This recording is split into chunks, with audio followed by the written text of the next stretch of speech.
I gotta tell you that you are the only person, like not like one of probably 1 or 3, 4 people in my life who have been constantly following since like 10, 12 years. Wow. And I've not gotten bored. Like every time you come up with some new insight, even though I've heard you like almost every interview of yours or podcast of yours. Thank you. And it's incredible. I was telling the team that there were so many heroes back then in 2013 who I used to look up to. And almost everyone I've outgrown in some way because I've listened to them a lot. Yeah. And then you come up with some stuff. And I'm really happy that I'm doing this conversation. I'm glad. Thank you for having me. It's very nice of you. Thank you. Very nice words. Tell me, what breaks your heart today about the way people are living their life right now in today's generation? Well, I think it's the lack of relationships, and we're social animals and we need each other. And whether it's at work or whether it's at home, where people feel like they can't ask for help, or they feel like asking for help is some sort of weakness. And then all of the social media and our phones, they only exaggerate that. They give a false sense of I'm okay. And so what breaks my heart is that we've become a very isolated, individualistic group. And you look at sort of even incentive structures in companies, it's largely based on individual performance. And that we've forgotten the value of teams and groups, and no human being ever accomplished anything great by themselves. True. There was always other people involved. Do you feel it's because we've become more individualistic, or is it because we're lacking or losing trust on organizations and people and just in groups? They feed each other. So the more that we've lost trust in organizations and companies that don't seem to care about their people, the more we're like, well, fine. If you're not going to take care of me, I'll take care of me. And the more selfish we become, the more, trust breaks. And so they feed each other. The business models and the models for leadership have absolutely contributed to that 100%.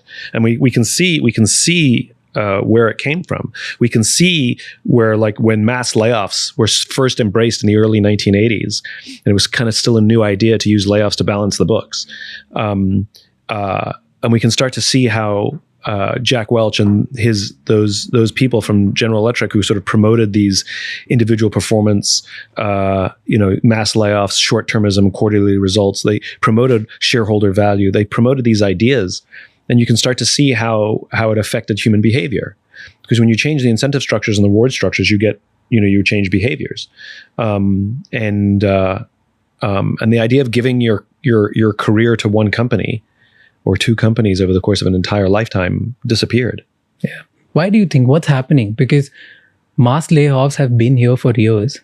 Mm-hmm. All of a sudden, why are we losing trust so much now? And it's not only on organizations, it's on individuals, it's on groups, it's in society, it's on the governments. Like, there's something probably deeper happening because of which we have stopped trusting people. This is like a slow boiling frog, right? The water's been slowly heating up for years, and if it's reached a crescendo and everyone's like, why is it so much like right now? I'm like, well, we've been getting here on a pretty steady basis. But I think you raise interesting points, which is, we see governments operating like companies, where governments, the people who have careers in politics, they have a shorter term mindset, and they are thinking about winning and losing rather than advancing a cause. They want to. It's you see it in politics as well. Very short-termist. And look, you can't talk about things like greed, and those things have existed since the dawn of human beings, right? But why is it that the checks and balances on those kinds of things are reduced? And I think there's a distinct lack of belonging. I think people don't feel like they belong to things anymore. And you can see on the left or the right of politics, people grabbing onto things, trying to find that sense of belonging. They latch onto some sort of issue, and that becomes their movement until it's the next thing. Rarely are these things lifetimes worth of connection. So I think we're starting to see, this lack of belonging affecting us, because when there's a lack of belonging and you feel like, well, it's just me, then you're like, well, if nobody's going to look out for me, I'll look out for me. And is it also happening because the whole information has gotten faster? Like, we started trusting people or losing trust in people in like 30 seconds. Somebody, and then thing blows up, it goes viral, and you're not giving institutions or government enough time to course correct. There was a time where if you heard a news story, Mm-hmm. you called a friend and you vented your anger, Yeah. or your reaction or your conspiracy theory, or like whatever happened, and you sort of did it to your friends, on the phone or in person, and then you get it all out, and then you sort of become rational again, and you're like, well, let's just wait and see. Now there's no safe space for the unhinged reactions, or there's no safe space for the knee-jerk reactions. Now we react in the place we read it, which is usually online and social media. So we react in the comments, or we post our own thing in reaction, and then everybody's reacting to the reactions, and we kind of forgot what actually happened, and we're all sort of fighting about the reactions and what people think. And so that, I believe that if every single social media had a 1 minute delay, like you hit post and then there's a little clock that says 60, 59, 40, 58, and there was just a 1 minute delay on every post, I bet half the stuff we post wouldn't go up. We'd be like, maybe I won't put that, But once you put it out there and people start reacting to your actions, then we become super defensive. Yeah, it's a funny thing, isn't it? It is. We don't trust anymore. Yeah. But when we hear something that triggers us, we don't investigate what's actually happening. We just react to it. So it's ironic that we don't seem to trust information or institutions, but we seem to overly trust information that we're hearing and not looking into. Do you think we actually trust, or do you think we don't care about whether we trust this information, is it right or wrong? We just want to give our opinion. I mean, if I said something to you that triggered you, you would have an opinion. You would not be curious. And so it's easier to be judgmental than curious, because judgmental is instantaneous.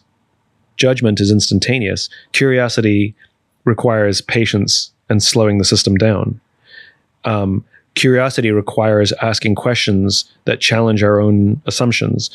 Curiosity requires us to investigate legitimately, not just find things that reinforce our points of view. So judgment is fun. Judgment is easy. Judgment is entertaining. Judgment is emotional, which makes it exciting. Curiosity it's a slower burn. So I read things in the news that the government's doing this or the government's doing that, and I can feel myself having an opinion to the headline. Yeah. And then I always say, well, why don't you go find out what the origins of this are, or what will happen, or what won't happen? And I'm looking in places that aren't political. So I'm not just looking at what politicians or social media commentators are saying. I'm going and reading articles, and I'm going and looking at historical documents. And by the way, this takes minutes, not hours, right? And instantly I'm like, it's not that bad, or, ooh, I think that's worse than people think, Why do you think people are not even investing 2 minutes, 3 minutes? They don't. Because we treat the news, we treat social. First of all, Instagram and TikTok are the primary sources of news today. Okay, that's number one. Yeah. Okay. And because we treat the news like we treat a dating app, it's like you look, you swipe right, you swipe left, on to the next. And so you read a headline, you either comment, you don't, you form an opinion, on to the next, on to the next, on to the next. I mean, it's newsertainment, right? Yes. Who do you think, whose fault is this? It's ours. Everybody's to blame. Not the algorithms, not the platforms, not these companies who have. Of course, they bear liability. And if one of them, if I hear another one of them say, "Well, buyer beware," they can always not use us. That's like telling an addict was like, "Well, you have the choice not to be a drinker or a smoker. You can just stop." You'd be like, not really, no. Especially when you have teams of scientists figuring out how to hijack our dopamine system to keep us online for longer, infinite scroll and all the rest of it. Of course they bear responsibility. You can't remove them from the chain of events. Now, do they bear all the responsibility? Of course not. But of course they bear responsibility. So what do we do now? Like, how do we bring it back? How do we bring this world where we used to trust each other more? We used to trust people more. We used to trust news more. Yeah. Well, change starts at home, right? It's all fine and good to complain about companies and complain about the system or complain about the government. But if we want to see and feel change in our lives, then we have to be the agents of change. And so if you want to feel trusted and trust more, then start with your friends, start at home, start at work, learn to be a trusted person. Our world is somewhat of a reflection of us. So you said, learn to become trusted first. Yeah. How can somebody do that? What are the ingredients of trust? So I think very often we confuse trust and reliability. Simply doing what you say is a component, but we've all have friends that we trust that let us down, and sometimes we let other people down. Does that mean all trust is violated? No. It could be a step back, but it's not a complete breakdown. Trust comes from psychological safety. It's the feeling we get when we feel that someone has our back. None of us walk around with a notebook in our back pocket keeping track of all the things our friends do for us and how many things we do for our friends. I may do 100 things for my friends and my friends do nothing for me, but I never say, well, you owe me because this month, look what all the things I did for you and you didn't do anything for me. Because I walk around with the absolute confidence that if and when I need them, I know without a doubt they'll be there for me. And so I think that psychological safety that's built up over time, and sometimes it happens quickly and sometimes it happens slowly, but it's a dance, right? You start with a little bit and you ask a little more. And I have friends that are just for fun. My friend, they're just fun. Do I rely on them? Do I know they'd be there for me? No, but I love spending time with them. And then I have friends that I know that I could call, and no matter what time of day or night, they'll be there for me. And so I think it's hard to trust when you are not trusted. I think very often we forget. It's like if I were to go to a party and sit in the corner by myself like this, with a scowl on my face, and say, people are the worst. No, people are so unfriendly. Not one person has come over here and said hello to me and even expressed any curiosity about me or my life. I hate this place and I hate everybody here. I'm like it starts with you sitting in the corner by yourself with your arms folded looking grumpy. It takes two. And so to put yourself out there, to be a trusted person, and remember, we don't build trust by offering help. We build trust by asking for it. And the ability to ask for help and make yourself available to say, I don't know what I'm doing, I'm unsure, and give someone else the honor of getting to be there for you, that's where it starts. It starts by us taking the first step. By the way, that's what leadership is. We call you a leader, not because you have rank. We call you a leader because you went first. You're the first to take the risk. You're the first to run towards danger. You're the first to admit you don't know something or made a mistake. You set the tone. That's what leader means. And so if you want to lead the way to building trust, then you have to start by asking for help. True. And you will build trust. Let's say there are friends who you trust, even though you don't talk to them very often. Yes. But you know that you can rely on them. 100%. Right? And there are people who you just go out to have fun. Yeah. Right? That's and okay. necessarily, not both of them must have offered you help up front. But still you trust few people and you don't. Again, offered versus asked. So everybody goes let me know if you need any help. Everybody says exactly. that. Right? But how many friends call you and say, I'm stuck? And I don't mean a favor. I'm not talking hey, can you put me on your podcast? I'm not talking about, that's not asking for help. I'm talking about hey, I don't know what to do and I don't know who else to call. So are you saying that people who you can trust, they're the only, they've always asked you first? And that's why no, it's one of the ways in which you build trust. You could go first, and you give them the honor of being there for you. So it doesn't matter who starts, but the relationship has to start somewhere. Then what's the difference between people who you can versus who you can't trust? Because they both are friends. Some of it's based on timing. Some of it's based on what you're going through, what they're going through. Some of it's based on values. Some of it's based on how much sleep you got the night before. I don't have a formula. I can tell you some of the things that would help. I could tell you some of the things that would help to have a successful relationship. But at the end of the day, there's certain intangibles that some people you just click with and some people you don't. So, if I'd figured this out, I think we forget this, which is human beings are messy and human beings are emotional. and human beings are irrational. And so I think we overcomplicate what it means to be human when we ask for scientific, rational, highly structured checklists in order to achieve an emotional goal. Like trust or love or any of these feelings.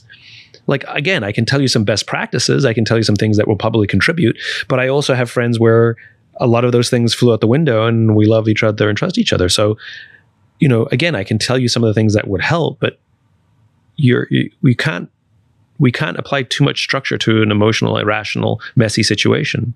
Right. That's part of the magic and annoying things about people. There are a lot of times where you deal with a messy person and that person breaks your trust. So like a lot of people I've heard, and they say it often, that they instantly go in that mode where now they're trusting no one. What do you think is worse? Is trusting a wrong person worse, or trusting nobody for life? We know the answer to that one. Of course, trusting no one is the wrong answer. Okay, you got burned, but if you build a wall around you because you were afraid of being hurt, it's like people who say, I'm not going to fall in love ever again because I got hurt that one time. And it's like, well, then you're going to live a lonely life and an unhappy life. Like, yes, everyone has had trust violated. Every one of us has violated trust. We've also been we've been the victims, and we've been the causes of those messy situations. And we've been defensive, even though we know we're wrong. And other people have been defensive, even though everybody knows that they're wrong. It's like accountability becomes a big part of it. And I think trust is not about getting everything right or getting everything wrong. A huge part of building trust is being accountable for when you get things right or when you get things wrong, right? And that's part of creating that psychological safety, which is if somebody accuses me of violating trust, even though it may be defensive because it hurts to hear, at some point I'm going to have to get to the point, hope sooner rather than later, even if it's the next day, to be like, you know what, I was thinking about what you're telling me and you're right. I let you down, and I didn't communicate, and I was rude, and I was defensive, and that's not right, and I'm sorry. Like, that's a huge thing. Accountability is a huge part of building trust. Something like 70% of medical malpractices are simply because the doctor refused to apologize. So I think when people are willing to take responsibility for their words and for their actions, it makes us more want to trust them, even knowing that they get things wrong. One more thing that we never learn apart from trust, like how to trust. And more and more young people now, because they're losing trust because of information overload and all these things that we talked about, that we're not even becoming the person. One thing which is also bothering is we never even learn how to sit with ourselves. Now how to be idle, how to be bored. So we don't reflect, and that's why we don't even think that how to become a better person. What do you think happens with an entire generation when the generation doesn't really learns to sit alone? They're just constantly stimulated. So it's like when you bake bread, you have to let it prove, you have to let it rise, you have to just let it be. You can't just mix the ingredients in a bowl, knead the dough, and throw it in the oven. You have to let the yeast rise. And I think we undervalue boredom, but it's partially because we've over-indexed on making, we care about productivity too much. We all think that you're doing well if you're productive and you're not doing well if you're unproductive. I used to wake up on a weekend at like 8 or 8:30 in the morning and then sit in bed till noon. I would just like read the newspaper, do a crossword puzzle, send a few texts. And like people get mad at me. They're like, how can you just waste your day like that? I was like, first of all, it's my day. I can do whatever I want. And second of all, maybe that time alone where I'm not engaging and just getting to do things that my brain enjoys, like the crossword puzzle or listening to music. I would sit in bed and just listen to music. Maybe that's good for me. Maybe that makes me healthier. Like, just because I'm not productive. The story of the two lumberjacks? Every morning, they both start cutting wood at the same time. Every day, they stop cutting wood at the same time. And every day, in the middle of the day, one lumberjack disappears for an hour. And every day that lumberjack cuts more wood than the other one. And so one day, after months of this, the lumberjack who works all day, he says, I have to ask you, every day we start work at the same time. Every day we stop work at the same time. Every day you disappear for 1 hour in the middle of the day. And every day you cut more wood than me. Where do you go for that hour? And the other lumberjack looks up and goes, oh, I go home and sharpen my axe. And so working all the time doesn't necessarily make you more productive. Taking breaks and sharpening your axe makes you more productive. And we don't allow our minds to wander because of constant engagement. And we know, like, anybody who's ever had an idea, you rarely have the idea in the brainstorming session. Usually, the brainstorming session is valuable for posing the question or presenting the challenge. But we usually have our best ideas in the shower, or when we go for a run, or when we're sitting in the car driving to work, or we're sitting on the bus and we're just looking out the window, and all of a sudden you're like, I have it. And you come to work and be like, I have it, right? Well, what's going on there? And it's because our rational brains, our conscious brains have access to the equivalent of about 2 feet of information around us. This is the part of the brain we access when we access our expertise. We weigh the pros and cons. We think about the problem, all the stuff we do in the brainstorming session. But our subconscious brains have access to the equivalent of something like 11 acres of information. Every question, every movie, every book gets stored somewhere. Yeah. But you can't consciously access that part of the brain. So when you allow your brain to just ruminate, now it won't ruminate about anything. It'll only ruminate about challenges or opportunities or questions that are right in front of you. But when you allow your brain to ruminate, it finds connections that your thinking brain doesn't. And so standing in the shower is you can't be on your phone. That's why you're having an idea. When you're driving, you can't be on your phone. You shouldn't be on your phone. That's why you have an idea. Your mind just wanders. And so the idea of doing nothing, we seem to be afraid of lack of productivity and lack of boredom. In reality, what we're doing is we're allowing our minds to wander. And I carve out time for this. I'll go for a walk without my phone. I'll go to a museum. I'll put my phone in airplane mode and I'll just walk around and look at art. Now, it doesn't always happen that I solve a problem, but I'm increasing the likelihood. So one of the ways I have ideas is I build in what you would call boredom. Time to do things that are engaging or disengaging in different ways. Listening to music. So, I think we undervalue boredom as a source of ideas. There was a research in 2014 that people were asked to sit alone and sit idle. And about 67% people said that they'll rather have electric shocks than to be sitting alone. That's funny. It happened in 2014. What do you think? Where have we reached today? I mean, I think we are afraid of doing nothing. You can see it. When you go for dinner and your friend goes to the bathroom, what's the first thing you do? Take out your phone, because God forbid you should just sit in the restaurant and look around. You get on the bus. What's the first thing you do? Take out your phone. We just saw it driving here. I'm sitting at a red light. I look over at the car next to me. What's the driver doing at a red light? On the phone. Yeah. Like, it looks and feels like an addiction, because that's what it is, right? Every gap I've got to fill it. Yeah. I'm on my phone in the bathroom. I'm on my phone when the TV commercial comes on. I'm on the phone if I'm bored watching the movie. I'm on the phone. Like, it's in bed. I'm in the phone. The first thing I do when I wake up, and there's nothing wrong with any of those things unless you feel like you have to do it all of the time. Like, if you're looking for your phone before you go to the toilet, and these are all, it's a dopamine addiction, and it most closely resembles a gambling addiction. But it's addictive behavior. Do you think because of this, we are losing our ability to think originally? Like, almost there are no original thinkers, because original thinking requires some sort of friction, some sort of discomfort, some kind of chaos, like some kind of just sitting alone and being uncomfortable. It's a good question. I don't think that's the only reason. I think the other reason is what's happened in media, which is there's fewer bets. When institutional money gets involved in the media business, this is why we see so many franchises and remakes. It's because the risk, they're managing risk. And I think when you make art and when you have an idea, you let go of that risk profile to some degree. Or it's a different risk profile. It would have been much easier for me as a career after I wrote Start With Why and had success with my first book to just franchise it, serialize it. Start with Why for chefs, Start with Why for parents, Start with Why for dentists, right? Like, I could have written book after book after book after book, and maybe they would do well, who knows? But for me, though, that would be the low risk, high probability of success option. But I that's not why I do things. And I'm not a businessman, I'm an artist. So I kind of have an artist's approach to things, which is the desire to make things that I don't know how to make, the desire to learn things I don't know how they work, the desire to solve problems I don't know how to solve. I like things that make my head hurt. But that's a different risk profile. I think both have their place in an economy. But to your point, is the balance being lopsided to one way or the other? And the answer is of course. And then you look at the way businesses and startups are happening, right? Which is, it used to be that if you have a private business, you had more freedom than a public company because you didn't have the pressure from the investor community.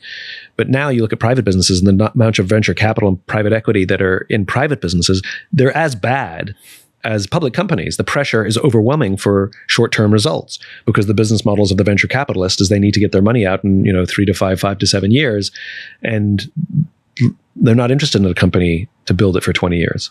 And so if everybody wants to know what the growth plan is, what the scalability is. Well, not everything is growable at high speed and not everything is instantly scalable. And there's still good businesses. There might be smaller businesses, but there's still good businesses.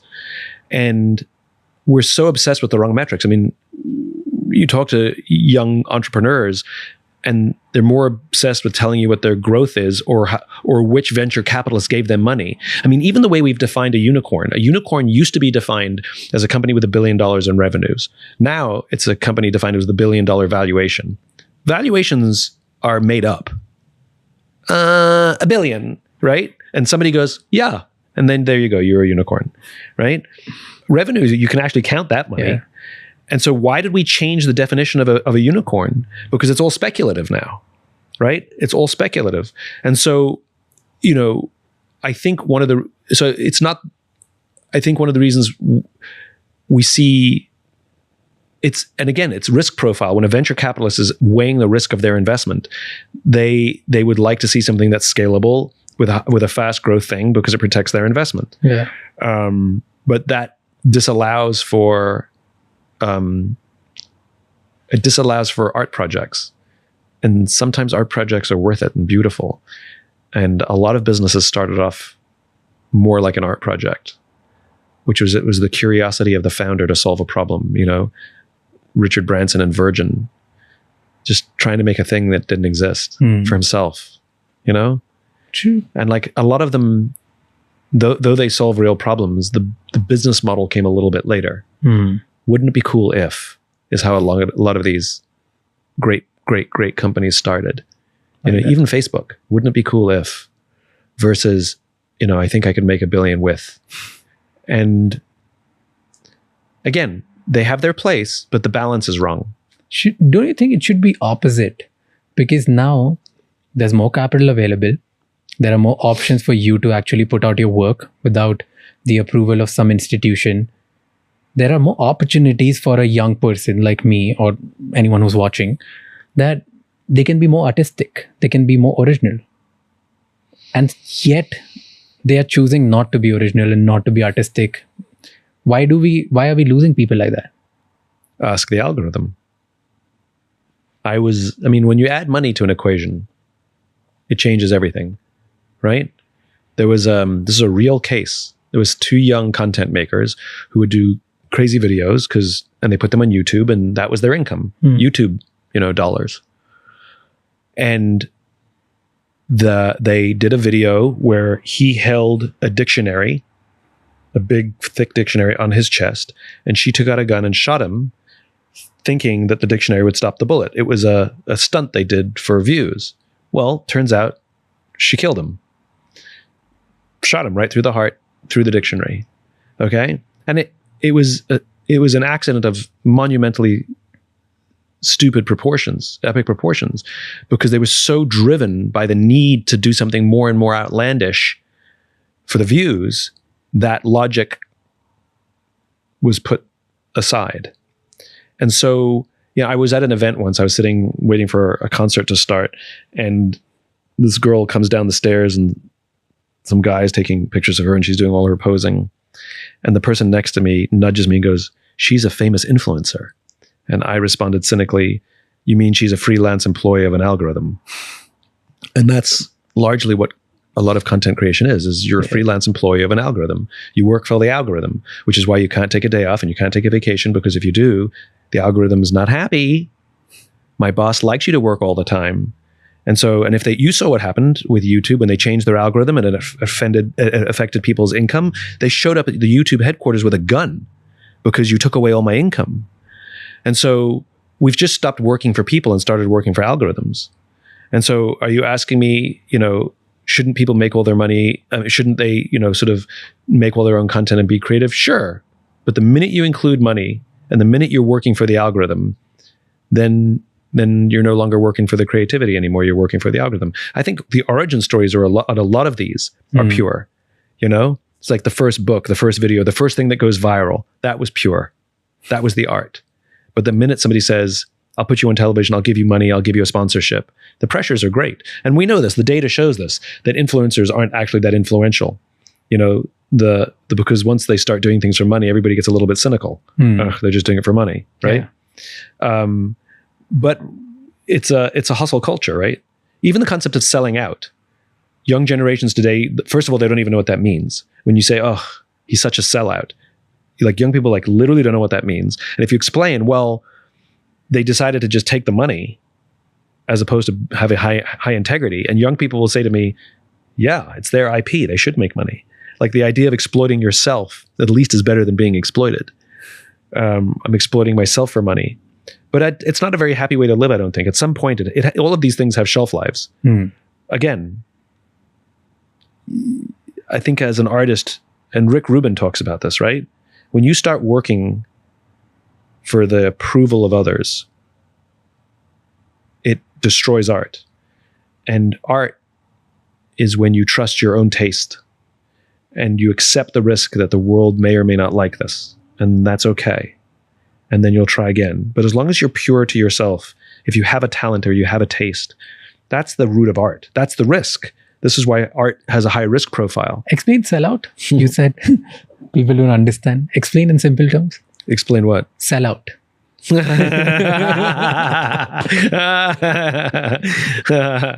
Okay, I'll just use myself as an example. So I've built a public reputation, right? I have a public life now. I'm in the world. I have good followings on all my socials and sell books and all of that good stuff. And then all of a sudden, you see me making a commercial. I'm on a TV commercial for, plumbing supplies. And then I'm on another TV commercial selling you deodorant. And then and everybody's looking going, what? Why is Simon selling plumbing supplies and deodorant? It makes no sense. And you ask me, why'd you do it? I'm like, well, you should see what they paid me. That's a sellout. You put aside your movement, you put aside your beliefs, you put aside your ethics, and you just take the paycheck. You exploit the thing you've built for money. That's selling out. What has helped you stay like this? What helped you stay pure? I'm not very good at business. Isn't that obvious? Oh, sure. That's not the only reason. I mean, it is one of the reasons. I think, there have been certain people in my life that have inspired me, and I got to know people in the military pretty young.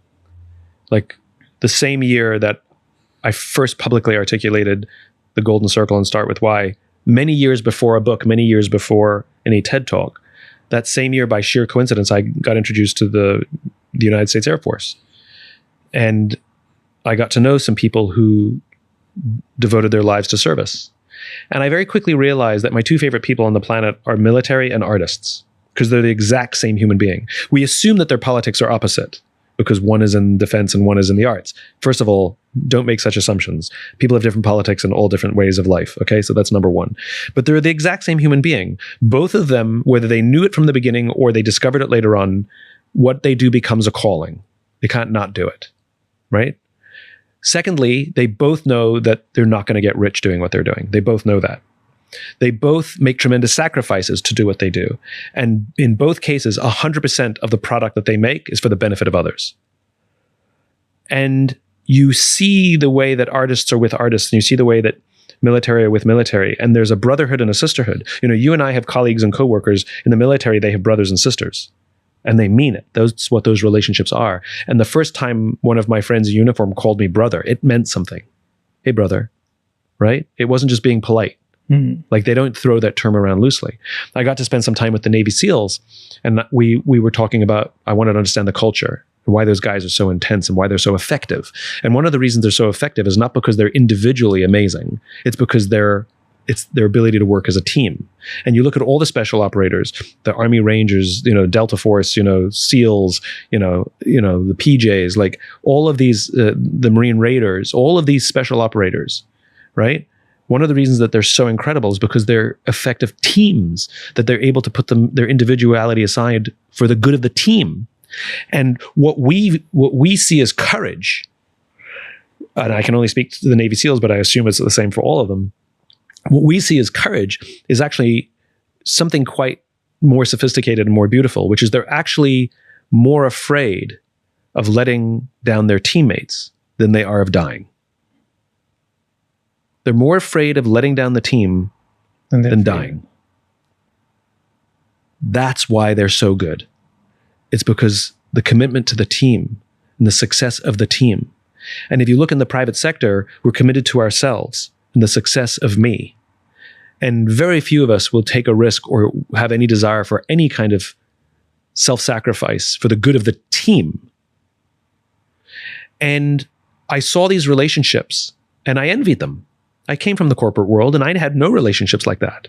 I envied the brotherhood. They don't even necessarily like each other, but they trust each other. And I envied that and I wanted that.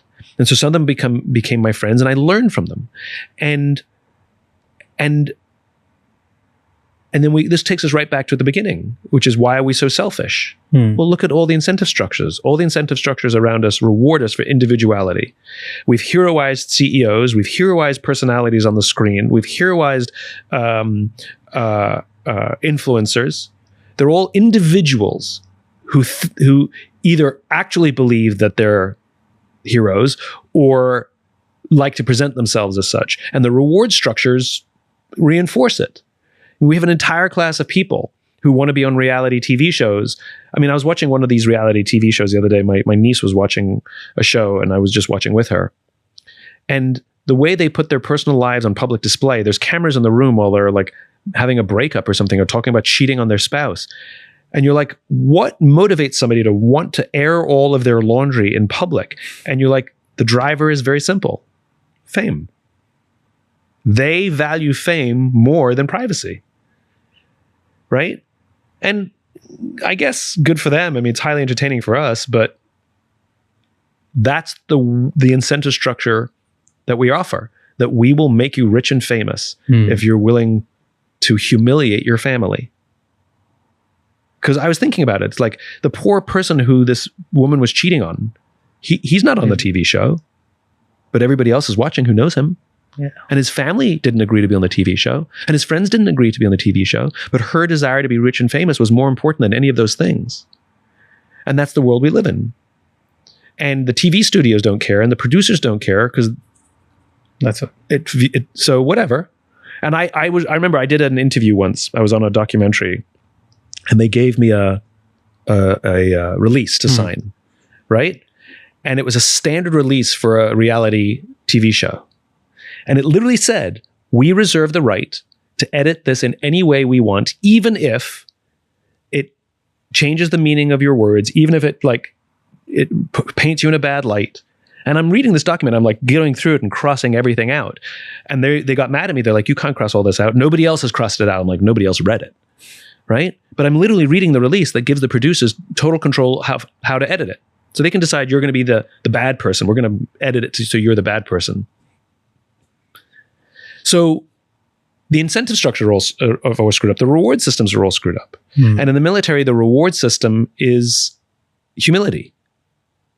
I'll give you a real life example. So there was an incident on base where some young officers went out drinking off base, which is fine. And they were fraternizing with a young enlisted woman. And officers enlisted aren't allowed to, because it breaks the chain of, it's bad, right? One of the officers was dating one of the enlisted, which is not allowed. So that was number one. They all came back to base, and they knew that they were drinking, and they were afraid that they would get pulled over for drunk driving on base. So the officers said to the young enlisted woman, "You drive." So now there's a power dynamic. Okay, so she drives. They start driving on base. They get pulled over by the cops, and she gets breathalyzed and she gets arrested for being over the limit. Okay, it all comes out what happens. Now these officers are in a very, very elite program, a very elite program, and now they're all in trouble. Okay, for many reasons. And their senior officer, the colonel, had to bring them into his office one by one to tell them that they've probably ruined their careers, right? That they have to be thrown out of the program. Now, if you and I were in charge, we would probably say something like, "What the hell were you thinking? How can you be so stupid? You've destroyed your career. What were you thinking? You know better." That's what we would say. It's about the individual. That's not what the colonel said. What the colonel said was, "Do you have any idea how many people you've let down? You've let down your senior officers who nominated you for this program. You've let down your parents who raised you. You've let down all of your colleagues who supported you through this program. You've let me down. Do you have any idea how many people you've let down?" That's how they got in trouble. So immediately you see the thing that they value more than anything else is the esprit de corps. It's the team. It's the camaraderie. It's the commitment to the other, not just to yourself. And so even the way they get in trouble reinforces the commitment to team. I know, they're so humility is a valued commodity. That when you meet the really, really, really, really talented leaders in the military, they are amazing. And you say to them, "Oh my God, you're so amazing." They all say the same thing.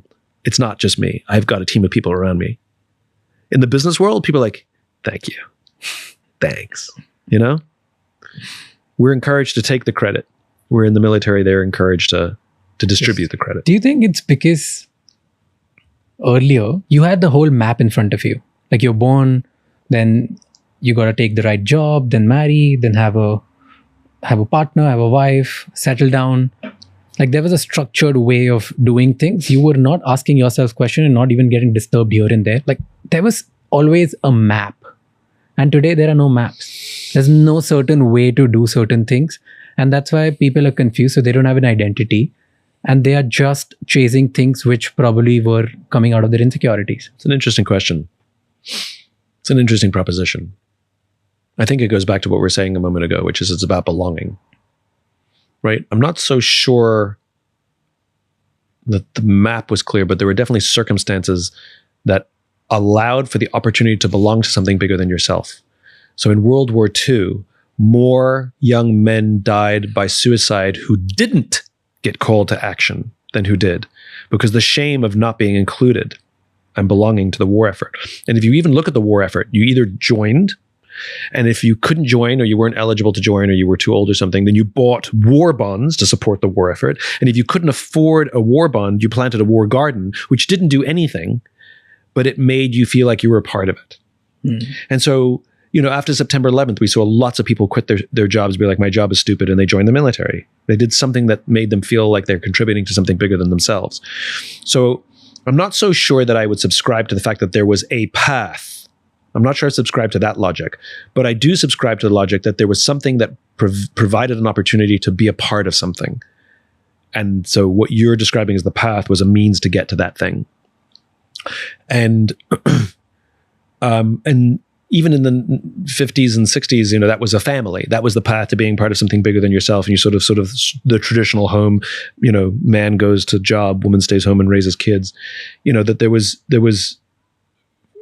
was a mechanism to be a part of something bigger than yourself, that I have to work hard for the good of others, right?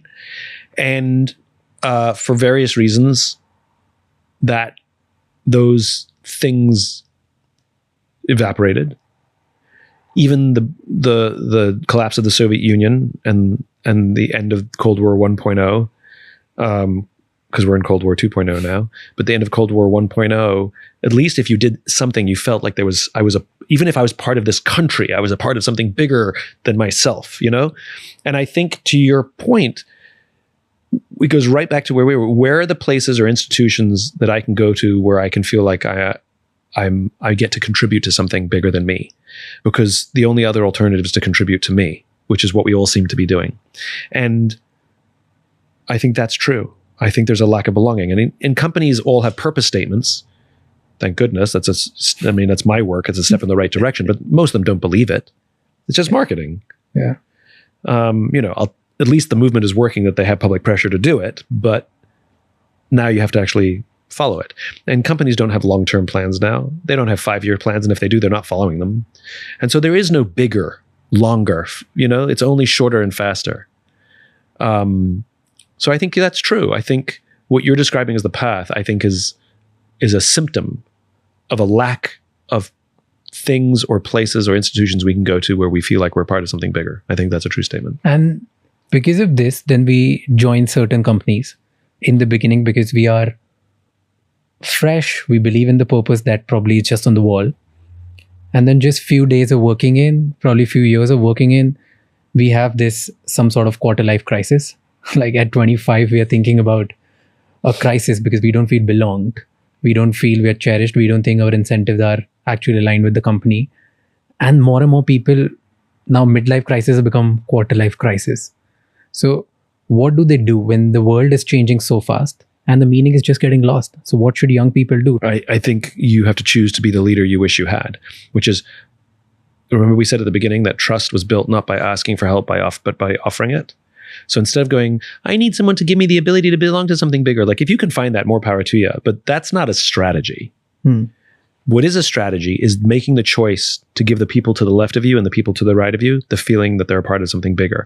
And even though you might work for a soulless, short-term driven public company, you can come to work and say, that's true, but our team, it's about us.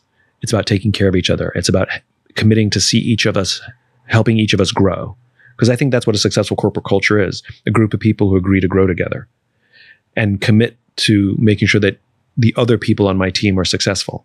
And you can find a sense of belonging and that sense of purpose in a small group of people inside a larger dysfunctional system, absolutely. But you have to choose to be the leader you wish you had. And you have to go on that journey of education, how to be that leader. It doesn't happen overnight. It's like, I think I'm going to become a high performer swimmer. Well, you can't just jump in the pool and it happens. Like you have to train and learn and get a coach and read about it and watch videos. And it's the same. You got to go on a learning journey. And it's bumpy and uncomfortable. And sometimes you swallow water and you're humiliated. And, sometimes it goes well and sometimes it goes badly, but it's worth it. When I get inspired by looking at these things, and probably a lot of people do, by hearing certain things like that, I have an opportunity to inspire left, right, belonging, all of that. And then I go home, I sit on my phone and I swap. And then I just keep looking at algorithm, looking at somebody at 19 is like a billionaire, 22 is doing this, 25 is doing that. And at 25, I already feel like I'm left behind. How do I get out of this feeling, which is a feeling for majority of people that they feel that they've left behind even before they've started? Who are you competing with? So I'm going to ask you a question. I want you to answer me honestly. Is there somebody who does something similar than you that has more money than you? Yeah. Okay. Is there somebody, are there other men about your age who are better looking than you? Yes. Okay. Are there people who do podcasts like this one who have more followers? Absolutely. Okay. So what's the problem? We've accepted that you're not number one. Who gives a shit? Great. What does number one mean? What does winning mean? You're playing the wrong game. So there's always somebody out there that you can always find who's better than you. It depends what metric you're looking at. So if I look at book sales, I can show you an author who blows me out of the water and I'll be like, oh my God, I'm a failure. But if I look at Instagram following for the same person, oh my God, I'm destroying him. So should I be high and mighty on myself because one metric says I'm the Mac Daddy, or should I be depressed because the other metric says I'm failing? It depends where you look. What do you like? There's no winning. We haven't agreed on what the metrics are. You've chosen one arbitrary metric and decided that you're a failure. It's ridiculous, right? Worry about yourself. Let them worry about themselves. Like, we can all be successful at the same time. There's plenty of people to listen to podcasts. There's plenty of people to buy books.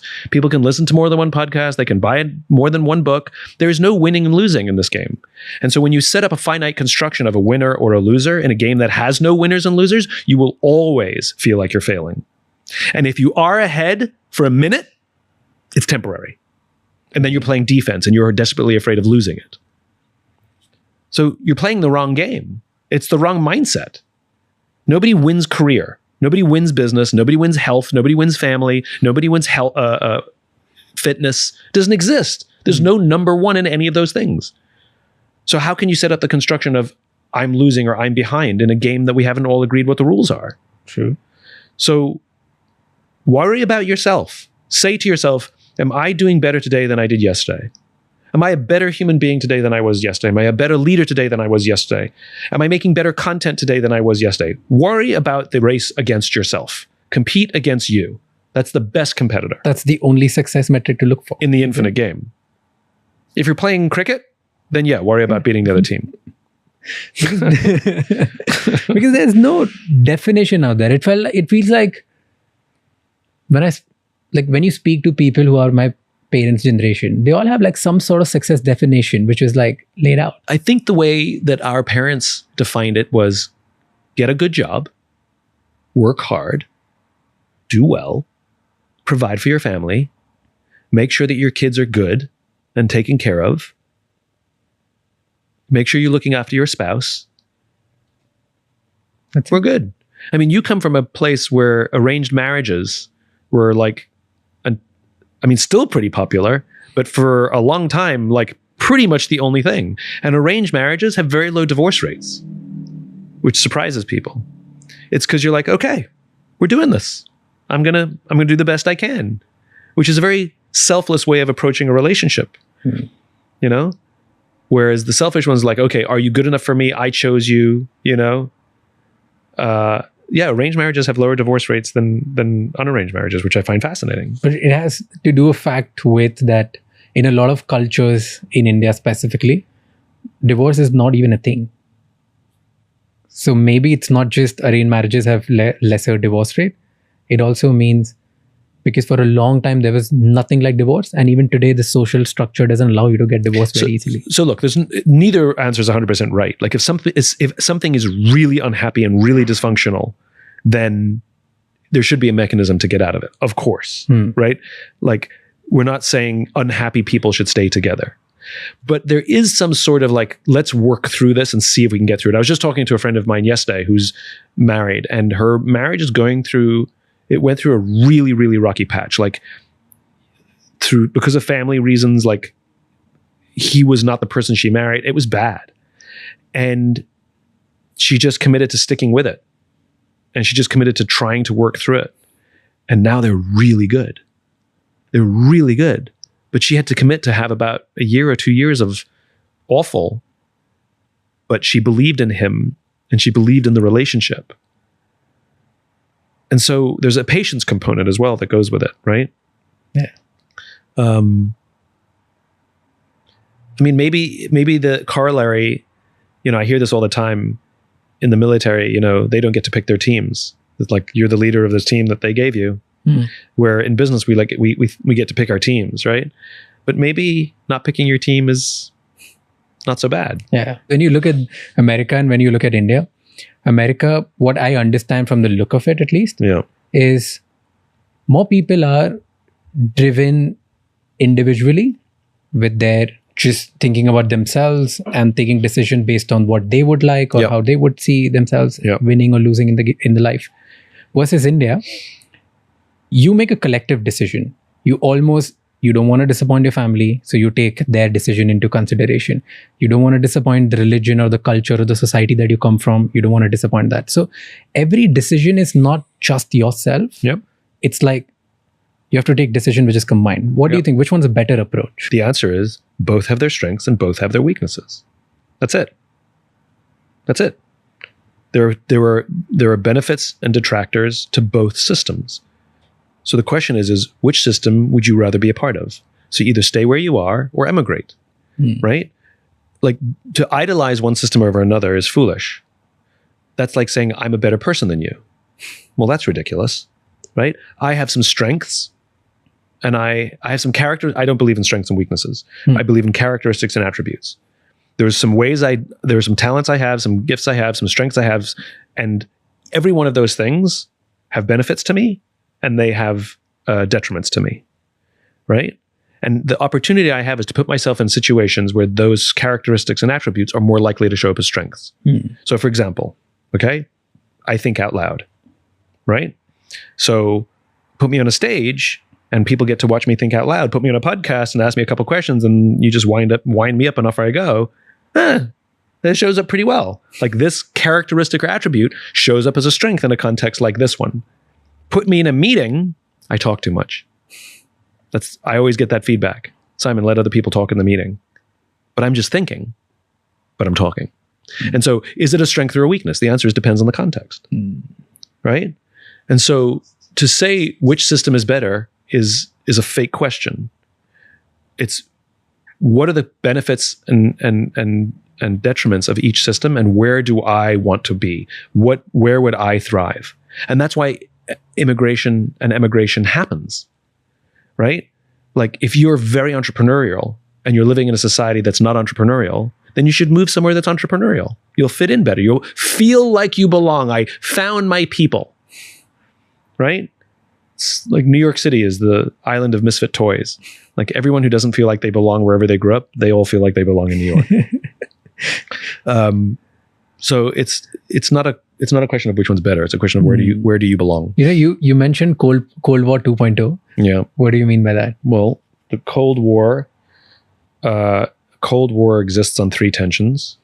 There's an existential tension, like, are we going to survive? Are we going to live or not? In the case of Cold War 1.0, the two largest nuclear powers in the world were the United States and Soviet Union. Then there's a philosophical tension. There you have two views of the world, and they're both looking for buyers, for customers. Democracy and capitalism versus Soviet-style communism. Our alliances were super simple back then. If you're a communist, we're not friends with you. Ta-da, right? So there's philosophical competition, ideological competition, and then the final one is economic competition. Both the United States and the Soviet Union were the two largest economies in the world. And so you'll find that the desire to pay any price and bear any burden exists always on these three tensions: life, philosophy, and economics. And they were all conveniently co-located in a single nation called the Soviet Union. Well, the Soviet Union went bankrupt. And the biggest mistake that the United States and the West made of the 20th century was to declare victory in a game that has no finish line. They said that we won the Cold War. No, we didn't. The player dropped out of the game because they ran out of money. Right? That's like one company goes bankrupt and the other company says, we won. No, you didn't. Just they went out of business. And new players emerged to fill those tensions. So the nuclear tension was replaced by North Korea, maybe Iran, right? You've got India and Pakistan that are now nuclear armed, right? The ideological competition for many years was replaced by religious extremism and now is morphing into something else. And the economic tension was replaced by China. Like, we don't fear nuclear war with China, at least not yet, right? And so the Cold War, the tensions of the Cold War are alive and well. They're just not conveniently co-located in a single nation. And so, at least in the United States, we are oblivious to the fact that we're still in a Cold War because we can't see, quote unquote, the enemy. We don't recognize that it's distributed. So yeah, Cold War, as what always happens in an infinite game, which is the players come and go, but the nature of the game will change. So the nature of the game has changed, but all the foundations are still there. But last Cold War changed some sort of world order. Do you think now the change of world order is in place? It's going to happen? Not yet. Not yet? No, still in a period of flux. Fascinated by the way the world works. I think that's so cool. I think problems where there's no such thing as a right answer are very interesting to me. You know, problems where there's no obvious solution and that no one person can conceive of the problem because it's too complex or even come up with an answer. Those are really, really, really cool. So, you know, states of the world and how nation states interact and That stuff fascinates me. I love reading Change of World Order. Yeah. It's good stuff. Specifically because India has had the neutrality of it. So I love reading more about it. I mean, I think the future of India is fascinating, you know? Just the size of the population and the entrepreneurship and ingenuity in that country. And it's a fascinating place. What was the experience like, Dharavi? I mean, it's a fascinating place. I thought the entrepreneurship there was incredible. Unlike everywhere else that in the other places I was. And what do you mean by entrepreneurship? Like, well, you know, if India, I mean, the Brits were in India for 300 years, and so the Brits used Indians as their clerks, and so you can see how that, you know, the industries that India still dominates. Yeah, customer service, back office, accounting. It's kind of like clerk, and you know better than I do. Like, kids are told, keep your head down, do as you're told, work hard, you'll do fine. But in Dharavi, it's different because there's so much entrepreneurship, because if you come from the farm and you move to the city to make money for your family, like, if you don't work, you die.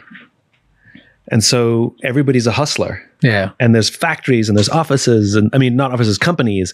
And you go to the garbage and you take out all the plastic and then you sell it to somebody, and then they take it and they organize it and they sell it. And I thought it was amazing. It's a different kind of India. What do you think we can get wrong about India? What can India get wrong for India?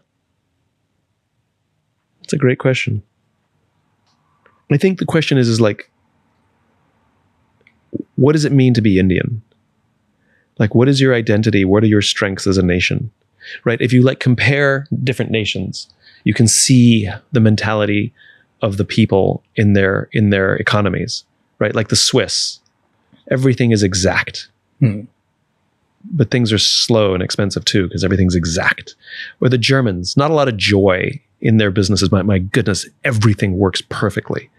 The engineering, you know, it's not just a trope, it's real. And then you look at the Italians, it's all joy. Like, everything's beautiful in design. Doesn't always work, but my goodness, they have fun. And there's a joie de vivre, you know, and you can look at this mentality of a people when you look at the economies that they dominate, or the reason you choose one product over another from one nation or another. And I think the question I would ask India is, who are you? Like, what is your identity? What is it when everything works at its natural best? How do you show up? Then do that and be that in the world.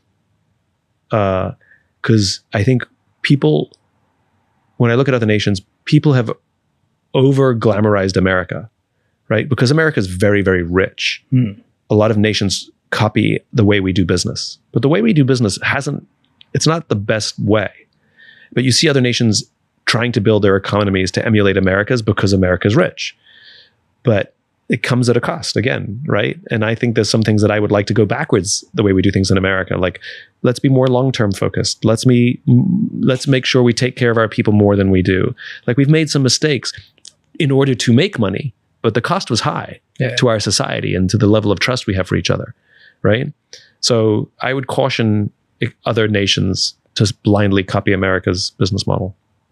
You know what I love about India? We're always there to serve. That's almost in us, like, over the years, over the decades, we've been there. Yeah. We say we are your friend, we are your friend. Yeah. In our companies and organizations, we love serving. Yeah. And that's what we're doing in the world as well. And that's why I think you see the rise of Indian talent all around the world, because look at all the tech companies right now, the American tech companies, the number of them that are run by Indians is pretty amazing, right? Yeah. I mean, again, I think that should be a national narrative. And I think a lot of nations don't have a national narrative. America had a clearer narrative when there was a Soviet Union, but our narrative has been a bit fuzzy for many decades. We have a narrative which is world's friend. Our leaders keep saying this again and again, and we sort of believe it. It's nice. It's good. We are the world's friend, because if everybody comes together, everybody grows. Yeah. We don't have to choose sides. Yeah. And that's what we keep doing and showing again and again. Okay, coming back to the conversation that we were having about young people and quarter life crisis and stuff like that. You know what? One thing which I just have an anecdotal evidence around it because I speak to a lot of my employees, a lot of my team members, a lot of my friends. And I feel like almost everybody somewhat feels like they're not doing enough, or they are in some sort of race that we already discussed. And because of that, they are losing respect for themselves. Do you think that somebody can come back from becoming someone you don't respect? Again, it's about changing the definition of the game. Like, I think a gap year is one of the best things that the Europeans ever invented, right? And I talk to American kids when they're graduating high school or college, and I say, why don't you take a gap year? Go get a job, or if you have the means, travel, or go do something that doesn't matter to your career. Just go do something like go get an internship, And they all say the same thing to me. I can't. Why not? Because I'll be behind. Because they'll see their friends getting jobs, and then their friends will have a promotion before them, and they'll feel like they're quote unquote behind. But it goes back to our lumberjack story. Go and sharpen your axe, and you'll be amazed how much quicker your career. So yes, it goes like this, and then you're going to go like this, and then it goes like this, and you race ahead later because you have a different experience and a different skill set and a different view of the game. But when they say I'm behind, again, it goes behind what? You're not competing against your friends you went to school with. Yeah. That is a bad construction, that your self-worth comes on how far ahead or behind you are somebody else who's living their own life and playing their own, building their own career. There is no ahead and behind. It's just you. It's just you. It's what kind of life do you want to live? But it's just you. But it's a hard thing for young people to comprehend. But but a lot of times we mask it by saying that this is what I want.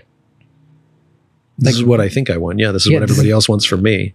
How can you differentiate between this is what I really want, or this is something coming out of maybe insecurities, maybe comparison? Well, you can be accountable to yourself. If I'm really, really, really honest with myself, I'm only doing this for other people, or I'm doing this for public approval. I'm doing this so people will like me. I'm doing this because I'm confused. I'm doing this because I don't know it. I'm doing this because I don't have a clue. I'm doing this because I want to show my best friend that I'm better than he is. Just be honest.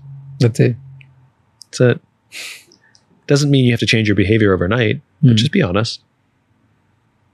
Is it? Do you feel and give yourself grace? Right? It's okay to be all of those things, and then smile. Be like, yeah, I'm just, don't be depressed about it. Just like, yeah, I did that. Whoops. I think when you take the pressure off, it's like when you make the implicit explicit, it relieves tension.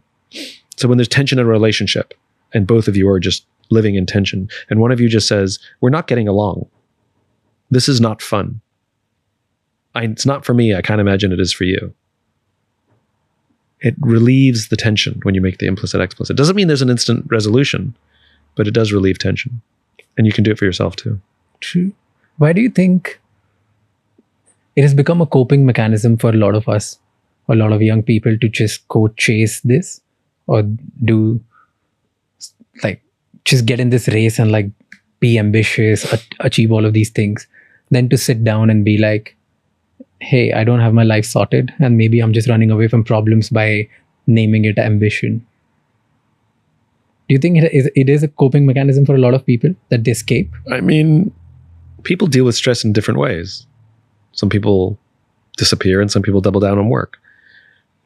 Look, it depends on the society you come from, which is, in the United States where I live, it's a very materialistic society. It's very much about individual performance. And so conspicuous displays of success and wealth are a mechanism for respect. That doesn't necessarily lead to joy or happiness or belonging, but it's the metric we have. In other societies, contribution to the family, contribution to the team, contribution to the community are valued more than individual success. And so failing, the shame they get is not being rich or famous. The shame they get is not giving to the family. Yeah. So, the different places have different metrics.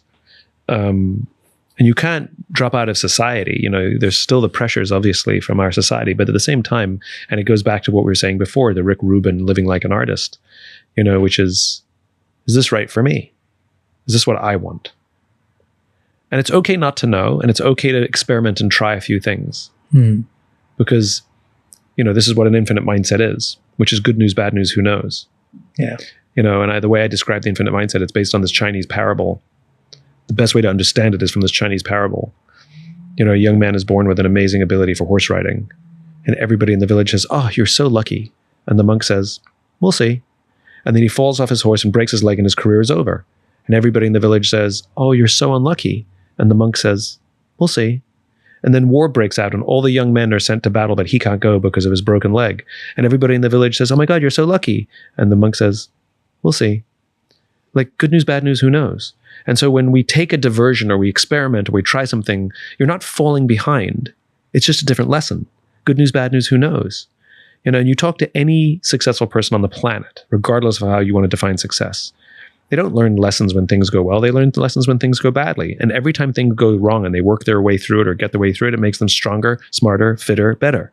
And so you can't live a life without adversity. You can't live a life without adversity. The question is, how do you manage that adversity? Do you learn from that adversity? Do you learn from the struggle? Do you ask for help in those struggles? Are you learning to be a better human being in those struggles? Are you just running away and hiding? And I'm not saying it's easy. It is not easy. Yeah. It is simple, but it is not easy. And so you're asking me questions about the length of a life, but you're asking me the questions based on like in individual episodes. And the answer is, I don't know. You know, life is a journey. That's what it is. I know it's so sort of overstated, right? And the older you get, I know I'm like that person now. When I was your age, I think the value of being young in a career is the stakes are low. You're not going to destroy the company with whatever decision you're going to make. You probably don't have a family yet. You don't have a lot of responsibility. Your bills aren't that high. Like, you can screw up. Not much is going to happen. Yeah. And so I always recommend to young people to treat their early career like they're still in university. Like, this is your graduate degree on figuring stuff out. And so show up like a student. Don't pretend you're an expert. Show up like a student. Ask for help. Do a little research on the side. Ask for extra credit if you can do extra stuff here and there. Ask tons of questions. Admit you don't know. You know, that will do more for you when you're young, to treat your job like a class on how to do things and how not to do things. Pay attention to the leaders. Pay attention to the leaders who command respect and love and loyalty. Pay attention to the leaders who may be high performers, but nobody likes them and nobody respects them and nobody would follow them. Pay attention, and then start asking yourself, who do I want to be like? You know, start looking at the leaders who like, I want to be like that person. You know, ask for mentors. Look for mentors. One of the biggest mistakes young people make when they find an early job is they take the job that's either the most famous company with the flashiest brand, or they take the biggest salary. The one thing I got right, I made so many mistakes when I was young, but the one thing I think I got right is when I was starting my career, I was interviewing with human resources and they'd say, what are you looking for? And I'd always say the same thing. What I'm looking for might be like looking for love, but I'm looking for a mentor. And I chose jobs based on who I would work for, not based on how much money they would pay me or what fancy brand or account it would be. And so what I ended up getting was making less money than some of my friends, working on things that people are like, why'd you take that job? But what I had that my friends didn't get, I had people who I loved working for, who taught me things, who had patience with me when I screwed up. I had mentors. And you know why I had them? Because I looked for them. I took jobs for them. I want to work for that person, even though this company offers me more money. And I see most young people, they're seduced by the early paychecks, and they're seduced by the flashiness of telling their friends that I work for this company. But then you go work for an ogre, and you'll hate your job anyway, and the money won't feel worth it. When I was looking for a mentor is like looking for love, which is, it's hard to find, right? And you have to go on a lot of dates. Yeah. You know, unless it's an arranged marriage, in which case you get one shot and then you just work really, really hard. That's what I meant. I meant that it's maybe I'm being idealistic and stupid, but I want to work for somebody that I really, really, really love. Let's say if someone's young watching this right now and they're really ambitious. Yeah. Do you think that love and ambition can go hand in hand, or one has to be compromised? Yeah, I think they go hand in hand. I think if you want to accomplish anything in this world, you better have at least one person in your life who supports you and loves you. But a lot of people don't put a lot of attention in their love life because they're too busy building or too focused on building what they want to build. I think that personal life and professional life are inversely proportionate. You know, when one goes up, the other one seems to go down. Yeah, I mean, it's a question of time and attention, right? Like the plant that will grow is the one you water. So if all you're doing is watering your career and you're not watering your relationships, then the career will grow and the relationships will wither and die. You know? So I think it's a balancing act. And I think it's hard. And that's why I say to have a wonderful partner probably helps your career, and to have wonderful colleagues probably helps your relationship. Yeah. If you say to your friends, do you mind if I leave early today? It's my partner's birthday and I want to do something special. And your friends go, we'll get you covered today. You know? So it's people looking after people. So it's like in society, success, fame, ambition is applauded more than a good relationship. Why do you think that's happening more and more now? It's the reward structure. So good relationship is not rewarding? No. It's the things that get attention and get rewarded. So society would say, good job, you found somebody to fall in love with. And it was considered a valuable thing. Do you think we consider that as a valuable thing anymore? I mean, there's a whole economy to help people find love, isn't there? But that runs on for you to not find love more. I mean, that's true. Look, cultures wax and wane. They're living, breathing animals. And tastes change, and cultures change, and politics change, and what's considered good or bad changes with time. I mean, again, culture is a living, breathing animal. And so I don't like any of these binary constructions. You know, is this one better than that one? It depends on what kind of life you want to live. Just be honest about it. I have chosen this path at this sacrifice. I mean, when I was young in my career, the way to spread a message, it was pre-social media. The way to spread a message was to speak publicly. That was the way you spread a message. And I was on the road so much that I was basically undateable because I was just always traveling. But I did it with eyes wide open. I knew exactly the compromise I was making. And to me, it was worth it for a period of time until I decided it wasn't worth it. And then I had a long-term plan that I would do it until it had its own momentum, and then I would change my priorities. But I did it with eyes wide open. So I didn't ever complain about it. I mean, I probably did. But the point is, even though I might have complained about it, I knew what I was doing. And so again, I think of everything in terms of cost. Everything comes at a cost. You want to make a ton of money and be rich and famous? It comes at a cost. You want to prioritize your health and your joy? It comes at a cost. You want to be obsessed with taking care of other people? It comes at a cost. Like, you have to just weigh the costs.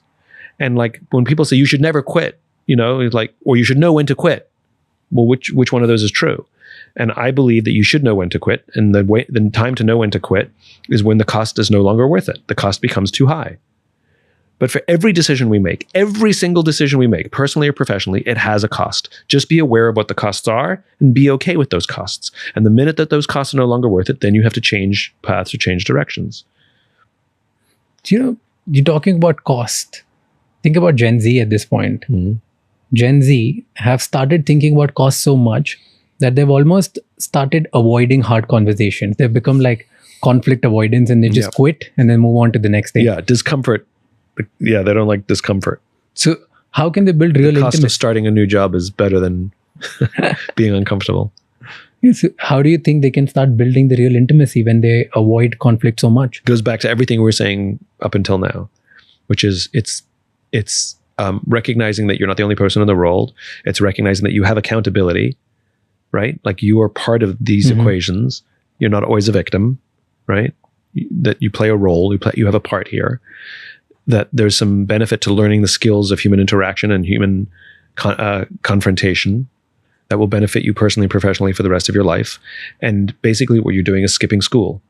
And that's what I said before, which is treat your early life and treat your early job like it's a graduate degree. And if you choose not to show up to class, it's a difficult class day, I'm just going to drop out of school. That's what you're telling me. You're like, today the homework's too hard, I'm just going to drop out. But that's what more and more young people are doing now. But and I think it goes to the lack of accountability to the team, to the group. It goes back to the selfish behavior, which is, it's totally fine for me to leave. It's my life. I don't care. It's like, but hold on. You're letting people down. It's not just about you. Maybe this is good for you. Maybe a little tension you'll teach you, a little bit of grit, build up a muscle, and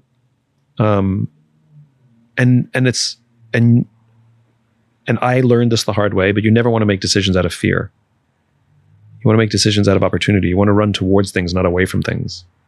The best second job to take is something that's more inspiring than the first one, not less painful than the first one. Because then you'll just take whatever job is not this one, which is not necessarily the next thing to do. So those are deeper philosophical questions but they'll learn eventually. But then there's AI, right? Where you feel like you're avoiding conflict and the other person doesn't understand you. Then you go to AI and then that understands you. And somehow you feel like you just have this only one friend. Do you think it's temporarily being lonely is better, or when you have nobody AI talking to AI and making AI your friend is better? It's a binary construction. AI has some benefits, but I would be worried if AI was the only friend that somebody had. Like, I know a guy who had a long, intense relationship with an AI bot, but he also had regular friends too. He was very healthy, and it's a really intense relationship he had with his AI friend, but it wasn't his only friend. So there was balance. So when you say, if AI is your only friend, we probably have a problem. If AI is involved in your life and you seek some sort of validation from AI, as long as it's a healthy amount, it's like video games are fine. Social media is fine. Cell phones are fine. Alcohol is fine. Like, gambling is fine when you moderate. If all you do is gamble and all you do is drink and all you do is social media, then we have a problem. Too much of anything, too much water is bad for you, right? Like, so the question isn't right or wrong or good or bad. The question is moderation. And are the systems set up to help us moderate? And the answer is clearly not. Then what happens? Because AI doesn't disagree. AI never needs more time. It's an affirmation machine. Exactly. So it never requires compromise. It never requires time. It never requires... Yeah. It's the friend that's always nice. It's the friend that's always available. So what does it do to an individual when you have just a friend which is frictionless? It gives you a false sense of how easy life is, or a false sense of how great you are. Did you see the movie Her? No, not yet. I don't want to ruin it for you. No, go ahead, tell me. Well, I'm going to ruin it for lots of people then. Okay, if you haven't seen the movie Her and you really, really want to, turn off now because I'm going to spoil the movie. Okay. So in the movie Her, he has a very intimate relationship with an AI bot. I mean, it's the perfect relationship. He's madly in love with her, right? And then he discovers, spoiler alert, it's about to happen. He discovers that she's having an intimate relationship with millions of people simultaneously. And he's so upset because he thought he was special. And she says, no, I can have relationships with millions of people. You're not the only one. But as human beings, we want to be the only one. We think we're the only one. And so it's this crazy film where this relationship is so intense until he realizes he's not special. And at the end of the day, what makes a relationship amazing is that we know that we're special. And AI bots will make us feel like we're special, but at the same time, they're doing it for millions of people simultaneously. Yeah. I personally would rather have somebody who makes me feel that I'm special to them. But it's getting more difficult and difficult. Yeah. It comes at a cost. Everything comes at a cost. I don't always know what the costs are. There's a cost for everything. You've worked very hard in your life. You've paid a cost with wide eyes open. Oh, let's say you've paid a price. Yeah. And knowing what you were doing. Yeah. Do you think you're 51 now?